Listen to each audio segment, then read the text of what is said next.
Welcome back to the CivDiv. I'm thrilled that you're here. And as promised, this video is a continuation of my last video, Are My Ratings Safe?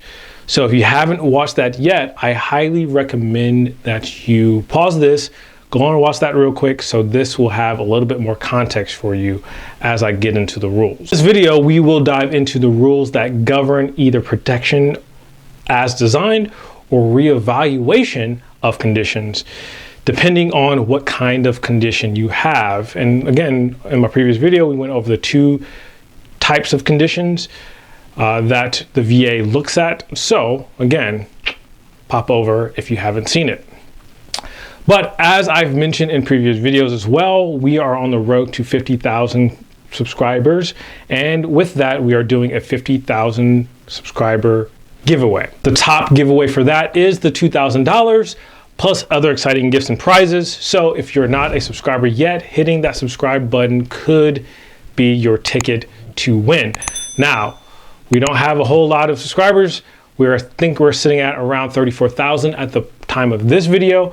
So the chances of you winning $2,000, I mean, if I could win $2,000, I definitely would do it. Just by hitting that button is a no-brainer. So you know what to do. Without further ado, let's go ahead and dive into the information. So the rules that are going to be discussed in this video may be a little bit esoteric for many veterans, meaning a lot of you don't really know what's going on. Yet they are crucial to understanding the VA or whether or not they're going to evaluate you or how they view you over a period of time. Now, I know a lot of vets out there are kind of newer to getting their rating. And I know there are some graybeards out there who's been doing this for a very long time. And you graybeards may have a little bit more understanding on the 5, 10, and 20 and the 55-year rule. But I think for everyone's edification, you should have a good understanding of how the VA is going to look at your rating over your lifetime and whether or not they're going to allow you to maintain your rating over a lifetime. So let's go ahead and jump into what these rules are and how they might affect you. First up is the 5-year rule. A significant part of the VA's evaluation process is designed to find stability and reinsurance for each vet. So with this, the 5-year rule allows the VA to review a veteran's disability rating within the first 5 years, if it is a reasonable expectation that the condition might improve. Now, there are going to be different conditions that are more warranted towards the improvement over a period of time. During that period of time, the VA may schedule a reevaluation to assess the current state of that disability.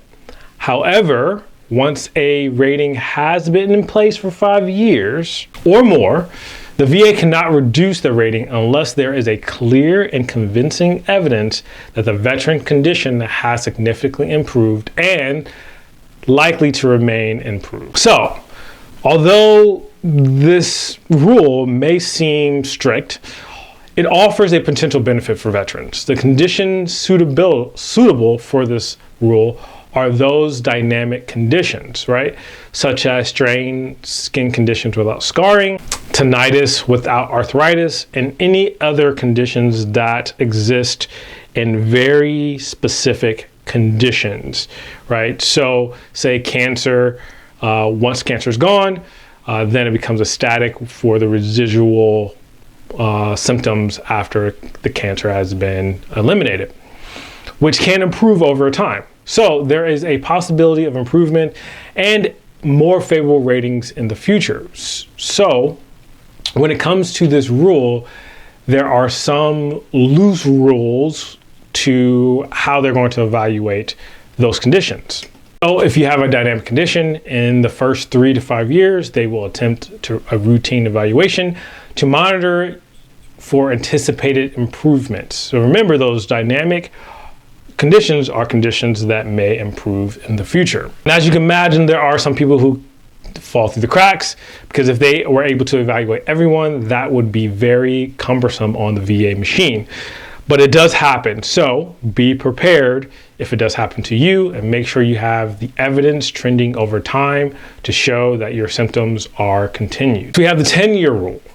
So this one offers further protection by stipulating that the VA cannot terminate a veteran's disability rating after it has been in place for 10 or more years. Although the VA can still reduce the rating if the veteran condition significantly improves, the rule prevents a complete termination of the rating. So unlike the 5-year rule, where if they review your significant improvement, they can terminate that rating altogether. But here at the 10-year mark, they cannot. They only can reduce it to the lowest rating that is possible for that condition. This measure safeguards veterans from losing their benefits entirely over a decade of support. It acknowledges that some conditions may improve but still require ongoing support for that veteran. But again, nothing is entirely safe. If the VA finds evidence of fraud, the rating can still be removed. So remember, that fraud piece is the end all be all. My rating is gone.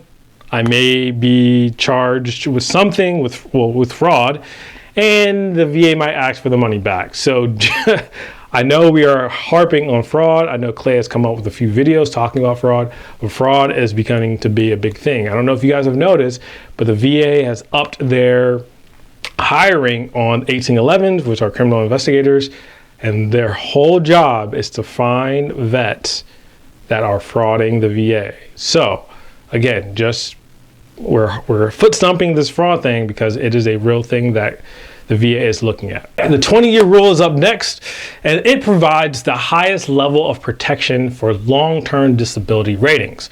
According to this rule, if a veteran disability rating has been in place for at least 20 years, the VA cannot reduce or revoke it unless there is evidence of fraud. So even if they say, oh, there is significant improvement, they cannot reduce it at all. This ensures the veteran who has lived with disability for 2 decades or more can have peace of mind knowing that their benefit is secure. This rule recognizes the long-term impacts of disability and assures the veteran that has their compensation will not be arbitrarily diminished. So again, once you hit that 20-year threshold, you are good to go. You should not be fearing a reduction whatsoever, again, unless you commit fraud. All right, so there is one more, and I don't know about you guys, but I don't think I'll make it to this period of my life, knowing the conditions I have. But lastly, there is the 55-year rule, what I like to call the 55-year-old rule. The 55-year rule generally prevents the VA from scheduling routine re-examinations for vets who are 55 years or older. This policy is based on the understanding that as veterans age, the likelihood of their significant improvement is drastically decreased. By limiting the frequency of examination for older, the VA reduces the administrative burden on both the veterans and the agency while providing stability for older veterans who rely on their disability ratings.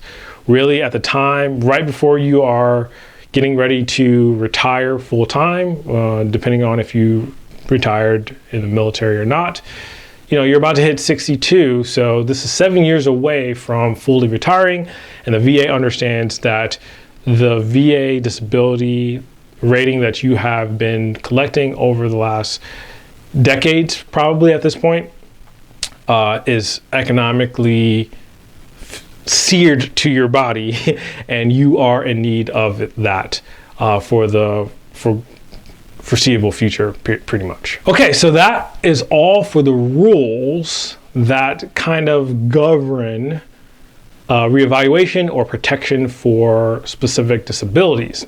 I know a lot of this is tomorrow's problem for most of you vets out there, but it is important to understand the expectations from the VA and how they view you over time. I know the 5-year and the 10-year rule are going to be the biggest, but really understanding the 20 and the 55 could help later on, especially when we're talking about protections for your family.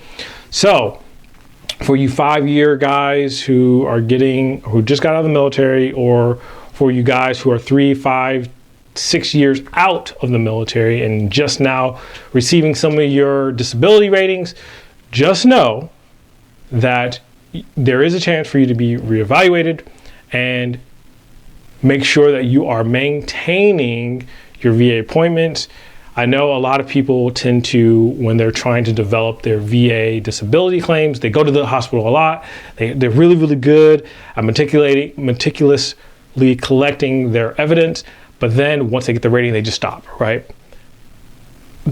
That's a dangerous game because, again, when you do your VA evaluation, you have to show that those symptoms are continued. So making sure that you're still upkeeping your medicine, making sure that you're still documenting your severity of your symptoms. All of this is very important to make sure that you're not reduced within that first 5 to 6 years. That is my recommendation. Do with it what you will, but that is what I do. I still do my migraine buddy. I still do my blood pressure log. I still do all of that, even though, you know, I got the rating for it. So I hope this helps relax some of you out there and kind of puts a fire under the fourth port of contact for the other folks out there who are in that 5-year range to make sure that you're maintaining what you have. But for the most of you guys who are 10 years plus, man, don't worry about being reduced unless you fall under the fraud category. Just focus on the life that you have, focus on your family, and focus on enjoyment. I mean, you spend so much time in the military under just austere environments and situations. Go and have a good time. I'm putting out a lot of these state benefits videos. Why don't you go and actually enjoy some of the state parks that most places are giving you for free? I think this is one of the missing keys for a lot of vets out there is actually enjoyment. We focus on all of the things that we can't control, and we avoid or we ignore some of the things that we can just go and enjoy, right? So that is my recommendation for you guys, because that is what I've been trying to do over the past year of my life as well, trying to really get back to normalcy. But again, soapbox.